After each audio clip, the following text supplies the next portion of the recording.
Hindi naman siguro magkakaroon ng pananagutan itong antivirus neto, bagamat ulitin ko, kadiri-diri talaga siya. At yung mga tao na sumusuporta na baliwalain ang Korte Suprema, mahiya kayo sa inyong mga sarili. Dahil kayong mga senador, meron kayong sinumpuang katungkulan na itataguyod ang saligang batas. Bakit nagsalita na ang Korte Suprema? Gusto niyo pa rin suwayin. Dahil sa impeachment, dahil sa nagsisimula na ngayon yung 20th Congress, meron na palang draft resolution na may pumirma ng 4 na senador na ito ay para ituloy ang impeachment case kay BP Inday Sara kahit may desisyon na ang Korte Suprema. Ang 4 na ito ay sina Senador Rizal Tiveros, Francis Pangilinan, Tito Soto at Bam Aquino. Ayan po ang pag-usapan natin ngayon, mga ka-update. Mansakin po ninyo ang katigasan at ang kakapalan ng mukha ng mga ito. May desisyon na ho ang Korte Suprema na ibasura ang impeachment ni BP Sara dahil sa 1-year bar rule. Pero yan, mga ka-update, itutuloy pa rin nila. Sinusulong nila na ma-impeach talaga si BP Sara kahit na mismong pinakamataas na mambabatas na sa Pilipinas tutol sa impeachment ni BP Sara. Ganyan po katigas ang pagmumukha nitong mga, alam niyo na, diyawan. Ganyan po katitigas ang pagmumukha ng mga yan, mga kapit. Mantakin po ninyo, mismong Korte Suprema na ang nagdesisyon na hindi po pwedeng ma-impeach si BP Sara dahil dapat isang beses lang sa isang taon. Hindi magko-complete kayo ng 3 o 4. Sobra-sobra na nga. Pero kahit ganyan, mga ka-update, hindi talaga uubra itong 4 na mga ito. Narinig naman po natin kung sino mga lumagda. Unang-una si Hontivirus. Sino kasunod? Kiko Pangilinan. Sino kasunod? Si Bam Aquino at si Tito Soto. Diba? Yan, kakaganyan nila hindi tuloy siya nanalo sa pagka-Senate President. Ay, ngayon, mismo matakin po ninyo, senador ka na, pero Korte Suprema na yung pinaka-nagdedesisyon, pinipilit nyo pa. Ganyan po kakapalang pagmumukha ng mga dilawan na yan. Lalong-lalo yan si Hontivirus. Yung issue mo, ayusin mo muna. Si alias Redneck, ayusin mo muna yan. Yung tinapalan mo ng milyon, yan yung ayusin mo.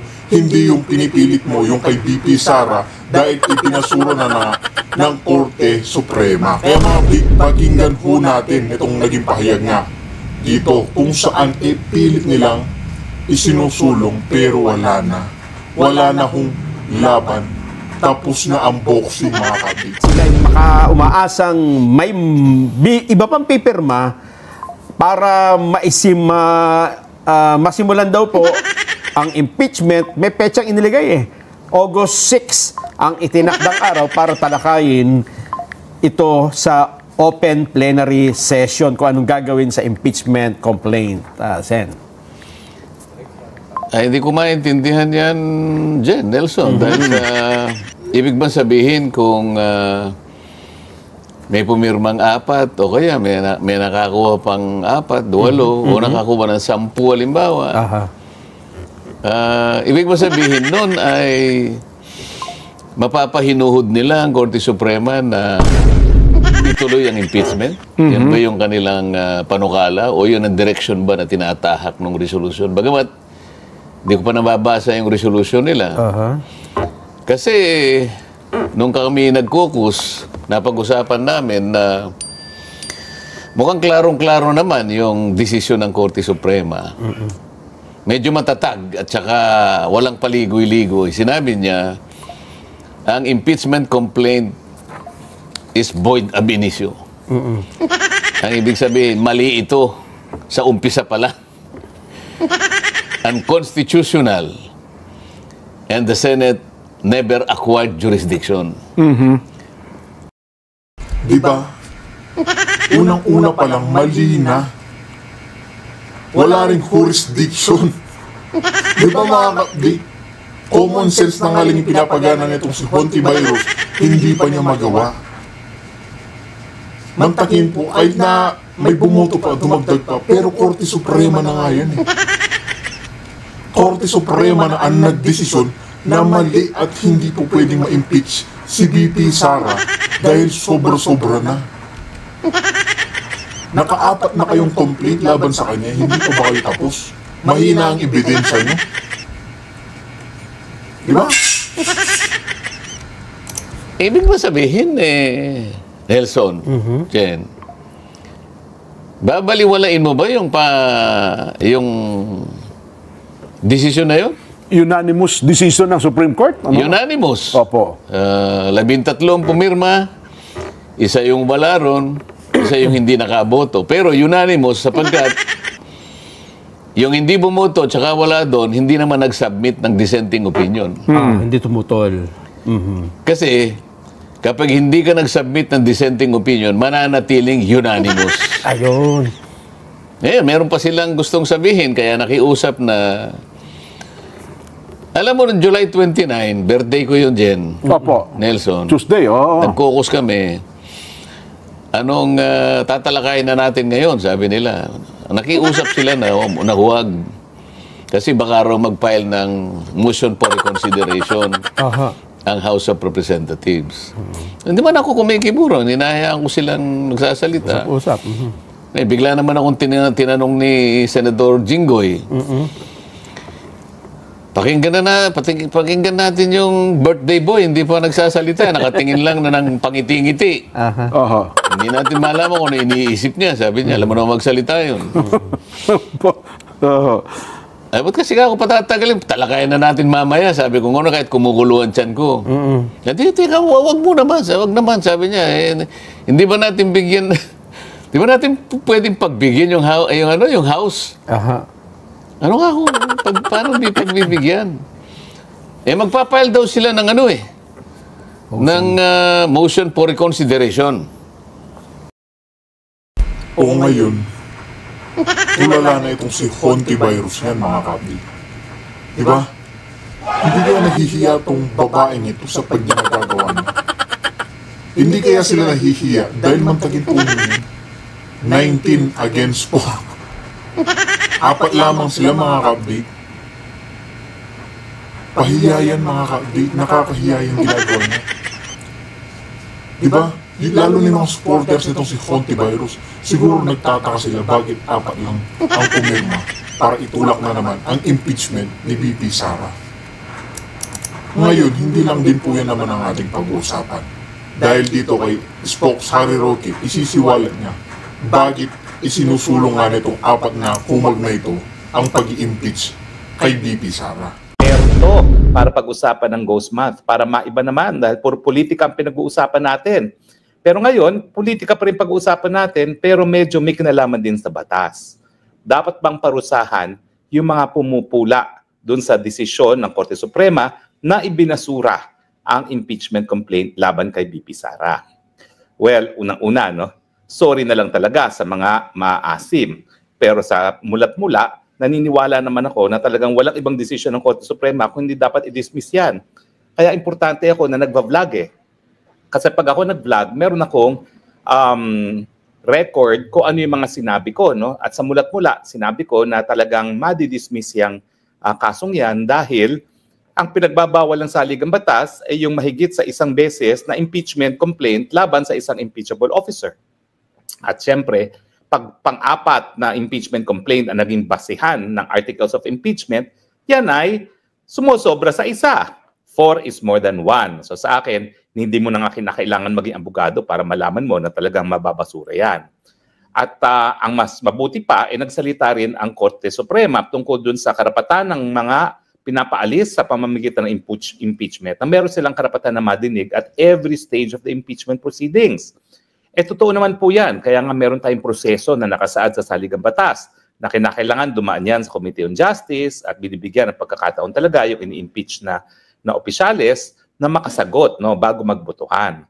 So talaga naman pong sa dati-dati na, talagang at every stage kapag merong karapatan na mapagkakait sa isang tao, kinakailangan siya ay madinig muna. Pero ngayon malinaw yan na pati sa impeachment ay merong karapatan na madinig ang isang opisyales na tinatangkang paalisin sa pamamagitan ng impeachment. Ngayon, eto na ngayon yung mga maaasim. Si Risa Ontiveros, naaabala ang aking kaluluwa. Ang drama naman yan. Pati kaluluwa naabala dun sa desisyon. Tapos meron pa mga senador ngayon na gumawa pa ng isang resolusyon na nagsasabi na dapat ipagpatuloy ang impeachment. O sabi ng iba, yan ay incitement to sedition dahil yan ay isang tangka na baliwalain ang naging desisyon ng isang kinikilalang judicial organ ng ating gobyerno, no? So incitement daw yan to sedition dahil ang pinagagawa nila isang bagay na labag sa desisyon ng Korte Suprema, no? At siyempre, nandyan si Gadon na nagsabi na tuta daw ang mga mahistrado dahil dinismiss nila ang kaso laban kay BP Sara. Ito namang si Sendanya ng Akbayan, sinabi niya na Supreme Cuddler daw ni Sara Duterte ang mga mahistrado ng Korte Suprema. At itong si Heydarian, okay, self-proclaimed expert on everything. Ang sabi niya, kaya daw ganyan ang butuhan ng Korte Suprema ay 13 sa kanila ay appointees ni Presidente Duterte. Well, alam nyo naman po, sa mulat-mula, ako'y naninindigan na isa sa pinaka-importanting kalayaan ay ang malayang pananalita. At siyempre, ang paninindigan ko yan ay isinasabuhay ko. Talagang walang po pwedeng sumupil sa akin dahil karapatan ko magsalita. At dahil wala naman po pwedeng magsabi na sila lang ang may solusyon sa mga problema ng bayan, kinakailangan hayaan natin ang lahat na magsalita dahil sa pamamagitan ng pananalita, sa pamamagitan ng palitan ng opinyon, ang taong bayan naman ay pwedeng magdesisyon kung ano ang dapat na hakbang na gawin para tayo magkahanap ng solusyon sa ating mga problema. Kaya nga po ang Korte Suprema paulit-ulit na sinasabi na talagang sa taas ng mga karapatang pantao, nasa taas ng importansya ang kalayaan ng malayang pananalita at malayang pag-iisip. Siguro itong karapatan nito ay nakabase na rin sa paniniwala ng lahat ng pananampalataya, Kristyanismo, Islam, Buddhism, na kung sino man yung Panginoon, yung Supreme Being, ay gumawa ng tao na merong kakayahan mag-isip. At dahil siya ay may kakayahan mag-isip, pwede siya magdesisyon para sa kanyang sarili. Pero kung hindi naman natin hahayaan itong malayang merkado ng idea, hindi rin natin malalaman kung anong katotohanan. Kaya nga, maski yung mga masasakit na mga pananalita, yan ay protektado. In fact, ang sabi ng Korte Suprema, talaga ang dapat bigyan ng proteksyon ay yung mga hindi popular na mga salita. Kasi kung yan naman ay mga popular na salita, bakit mo pa kinakailangang proteksyon? Diba? Well, ganyan pa rin ang paninindigan ko pagdating doon sa issue na dapat bang maparusahan ang mga pumupula sa Korte Suprema. Ang pinakahuling kliyente ko rito, matindi ang kaso, si Lorraine Badoy.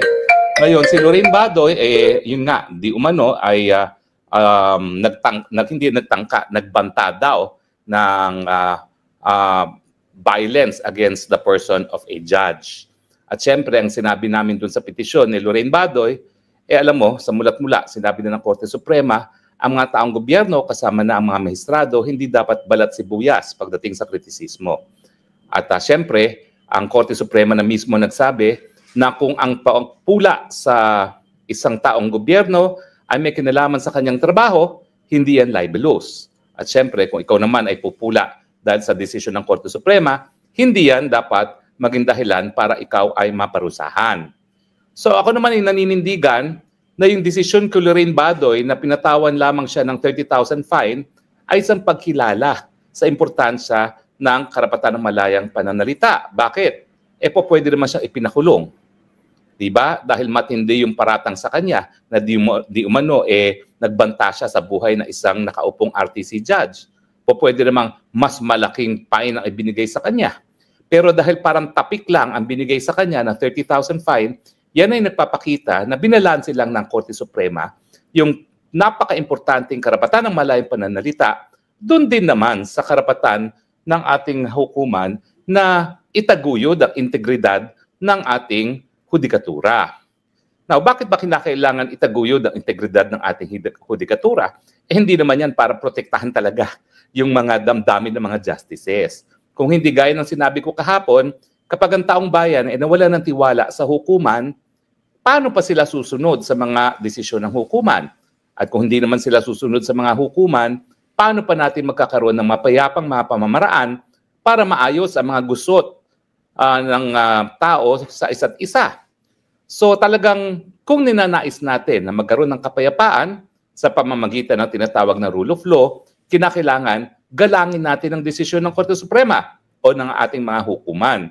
Dahil kung hindi natin gagalangin yan, sino pa? Paano pa natin magkakaroon ng resolusyon yung mga hindi kasunduan? Di ba? Magpapatayan na lang tayo at ang resulta magkakaroon ng malawakang violence sa ating lipunan. No? So kinakailangan talaga yung pagbabalanse ng karapatan ng malayang pananalita at yung katungkulan ng hukuman na bantayan din ang integridad ng hukuman upang hindi mawala ang tiwala ng taong bayan sa capacity ng institusyon na magbigay ng katarungan. Kaya nga, ang aking paninindigan, dahil nandyan ang karapatan ng malayang pananalita at nandyan yung importansya ng pananatili ng taong bayan sa integridad ng ating hudikatura, yung balanse na yan, kung ikay magpaparusa, dapat talaga napakaseryoso ng mga paratang laban sa hukuman na to the point na seryosong-seryoso siya na magkakaroon na tinatawag na clear and present danger. Now, doon sa kaso ni Badoy, na ako'y dinipensahan ko naman, ang sabi ng hukuman, kasi makikita natin, nung matapos magbanta sa buhay ng isang West, itong si Dr. Badoy, may mga comments na sumusuporta. So nagpapakita yan na parang naging epektibo daw yung pag-i-incite to violence ni Badoy. Well, ako naman, hindi naman ako talagang completely naniniwala doon, pero sinasabi ko lang na ang naging basihan ng hukuman kung bakit binigyan siya ng tapik sa kamay ay dahil yun na nga, may mga ibang mga tao na matapos mabasa ang mga deklarasyon ni Dr. Badoy ay parang nagkaroon ng opinyon na dapat nga nasaktan yung pagkatao ni Judge Malagar, no? At yan ang dahilan kung bakit binigyan siya ng 30,000 na fine. Pero sabi ko nga, kung sa tingin ng hukuman, ito talaga ay totoong banta sa buhay ni Judge Malagar, hindi lang yan 30,000 fine. Pinakulong pa siya o di naman kaya in-order siguro yung pagsampa ng kasong kriminal laban kay Lorraine Badoy for grave threats. Kasi krimen naman yun kapag ikaw ay nagbanta din sa buhay ng isang tao. Pero wala namang ganun kasi ang ginawa naman ni Lorraine Badoy ay isang kritisismo sa isang desisyon ng mahistrado na hindi dineklara na terorista ang CPP-NPA, gayong ang Amerika, ang European Union at pati ang Pilipinas ay talagang tinuturing namang terorista ang CPP-NPA. Na hindi niya talaga maintindihan bakit ganun ang naging desisyon ng Judge Malagar. Pero ang gaya ng sinabi ko, bagamat siya ay napatunayan nagkasala di umano, yung parusa, 30,000 lamang. Patunay na binigyan pa rin ng importansya ng hukuman, yung karapatan ng malayang pananalita. So ngayon, dapat isa-isahin natin yung mga naging paratang ng mga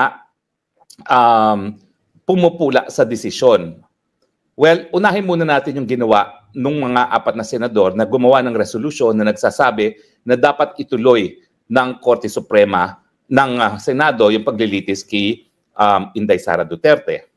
Well, ito ba incitement to sedition? Pwede.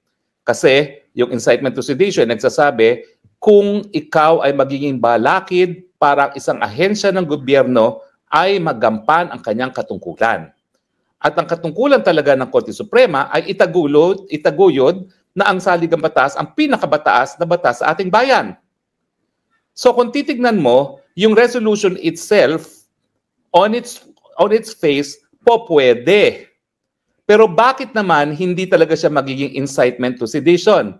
Kasi wala namang mangyayari dun sa resolution na yon. Dahil malinaw na bukod dun sa 4 o 5 na tumutol dun sa desisyon ng Korte Suprema, yung 19 na mga senador ay hindi sang-ayon. So walang aksyon na magaganap sa panig ng Senado para baliwalain ang desisyon ng Korte Suprema. At dahil yan naman ay sour graping lamang ng 4 na mga senador, wala talaga namang sedition na po pwedeng mangyari dahil ang overwhelming majority ng senador, 19 of them, ay hindi naman sang-ayon dun sa minority view ng 4 na yon. So sa akin dito, hindi ko man gusto si Ontiveros, nasusuka ako sa kanya at ako'y talaga nandidiri sa kanya, hindi naman siya po pwedeng patawan ng incitement to sedition kasi nga, ang konti-konti naman nila, 4 out of 19. At hindi naman po pwedeng maging basihan yan ng kahit ng anong akto ng Senado.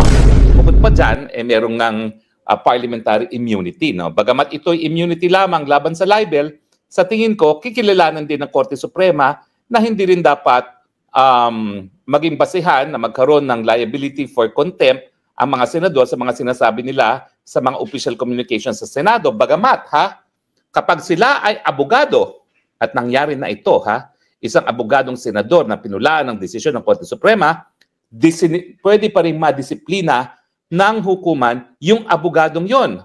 Because bagamat sila ay abogado, they're also officers of the court. Kaya naman itong si Ontiveros, kung ano ng mga ginagawa, kasi hindi nga abogado, hindi naman niya naintindihan. So, hindi naman siguro magkakaroon ng pananagutan itong Ontiveros neto, bagamat ulitin ko, kadiri-diri talaga siya. At yung mga tao na sumusuporta na baliwalain ang Korte Suprema, mahiya kayo sa inyong mga sarili. Dahil kayong mga senador, meron kayong sinumpuang katungkulan na itataguyod ang saligang batas. Bakit nagsalita na ang Korte Suprema, gusto niyo pa rin suwayin? So basihan yan para kadirihan yung mga sumusuporta sa resolution na yan, pero sa tingin ko, hindi pa rin basihan yan para sila ay mapanagot by way of indirect contempt. Maski na yung statement ni Ontiveros na nadidisturbo ang kanyang kaluluwa, wala naman tayong pakialam sa kaluluwa niya.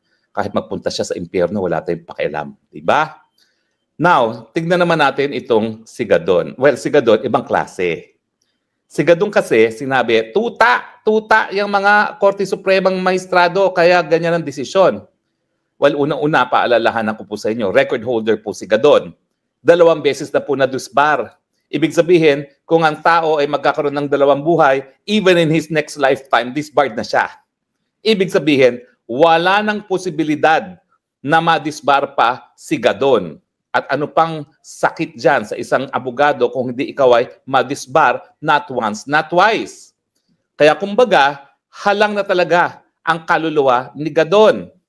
Ganun pa man, hindi po yan assurance na hindi siya mapapatawan ng karagdagang parusa ng Korte Suprema. Ito ay tinawag niya na tuta ang mga mahistrado kaya ganyan ang desisyon. Sa tingin ko, yung pananalita ni Gadon ay meron po talaga yung epekto sa taong bayan para mawalan sila ng tiwala sa integridad ng hukuman. Bakit? Kasi baganya't si Gadon ay si Gadon, pinakikinggan siya ng mga loyalista. At dahil merong mga nakikinig sa kanya mga loyalista, miski kaunti lang sila, meron talagang sektor ng lipunan na po pwedeng mawala ng tiwala sa Korte Suprema dahil sa pagsabi niya na tuta ang mga mahistrado ng Korte Suprema. So sa tingin ko po, bagamat siya ay disbarred na, baka po pwede pa siyang mapatawan ng pangatlong disbarment. Kung po pwede ba yun? Baka po pwede ba yun? Pero po pwede patawan po yan ng karagdagang parusa. Kung hindi po pagkakakulong, baka yan ay pagbayad ng fine. Now, puntahan naman natin yung sinabi ng congressman ng Akbayan na cuddler daw ng si Sara Duterte na yung mga maestrado daw ay cuddler ni Sara Duterte dahil kung hindi sila cuddler, hinayaan yung pananagutan. Well, unang-una, Mr. Akbayan, huy, siguro di ka na naman abogado kaya ganyan ka magsalita. Unang-una, merong presumption of innocence. So dahil hindi natuloy ang pagdinig ng kaso laban kay Inday Sara Duterte, ibig sabihin, meron pa rin presumption of innocence. Paano mo tatawagin ang mga justices na cuddler, samantalang may presumption of innocence dahil hindi nga natuloy? Wala pang ebidensyang nahahain, puro paratang. Sasabihin mo lang na cuddler kapag alam mong kriminal. Wala namang pagkakasala pang napapatunayan si Inday Sara. Pero anong epekto nito sa hudikatura? Sa tingin ko, may pananagutan yan. Dahil pag sinabi mong cuddler, parang binibigyan ng proteksyon ng hukuman ang isang kriminal. Meron bang mga tao na pwedeng maniwala rito? Pwede po dahil nag-number 1 akbayan. Di ba? Yan ay resulta ng sabwata ng mga dilawan, ng mga loyalista at CPP teroristang MPA. Kaya